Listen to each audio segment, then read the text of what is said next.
Sir इसका business कैसा है, सर ये कंपनी भाग तो नहीं जाएगी, सर ये कंपनी क्या है। मैं इसके बारे में भी बता दूं आप लोगों को।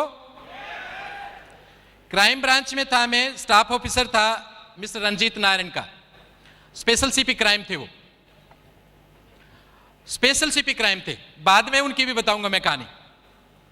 मैंने जब उनको इस कंपनी के बारे में बताया, मेरे प्रोडक्ट यूजर हैं वो, आज भी यूजर हैं, तो उन्होंने कहा, जिस टाइम पे एक वक्त ऐसा आया था कि जब मैं बहुत ज्यादा पागल हो गया था इस सिस्टम के लिए, तो उन्होंने कहा एक काम कर, क्योंकि मैं क्राइम ब्रांच की इकोनॉमिक ऑफेंस सेक्शन में था, जहां पे ऐसी कंपनियों के खिलाफ रोजाना केस रजिस्टर करते हैं।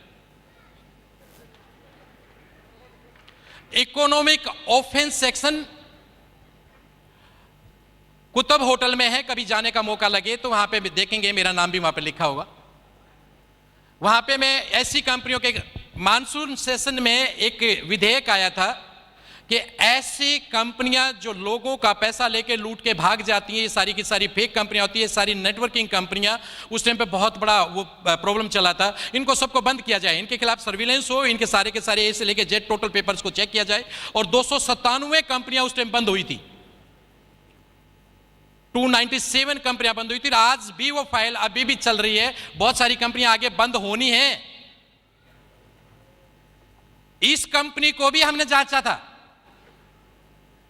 एथिक्स, आप तो खाली एथिक्स समझ को जानते हैं, एथिक्स किस किस लेवल पे होते हैं।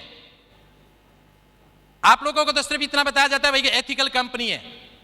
एथिक्स एक तरीके से नहीं होते, उसके हर एंगल से जांचा जाता है, गवर्नमेंट रूल को देखा जाता है, पॉलिसीज को देखा जाता है, इंडस्ट्री को देखा जाता है, उस कंपनी के उसको पॉलिसी को देखा जाता है, उसके प्रोडक्ट की ऑथेंटिसिटी को देखा जाता है, उसके 12 एंगल से हम उसको जांचते हैं, पूरे 12 एंगल से उसकी कंप्लेंट्स को जांचते हैं, इसकी कंपनी के खिलाफ कंप्लेंट कितनी है, ऊपर से लेकर नीचे तक सब कंपनियों के नाम थे। एक डिपार्टमेंट आपके देश में ऐसा है जिसके कोई ऑडिट नहीं होता, एक ऑफिस ऐसा है आपके देश में जिसका कोई ऑडिट नहीं होता, जिसके खिलाफ कोई कंप्लेंट नहीं होता है। कौन सा बताओ? नो नो नो नो, उसका कोई ऑडिट ही नहीं होता, बताइए। नो, राष्ट्रपति भवन। राष्ट्रपति भवन का कभी कोई ऑडिट नहीं होता, उसके खिलाफ भी कंप्लेंट है, लेकिन एक कंपनी के खिलाफ कंप्लेंट नहीं है, वो है फॉरएवर लिविंग प्रोडक्ट।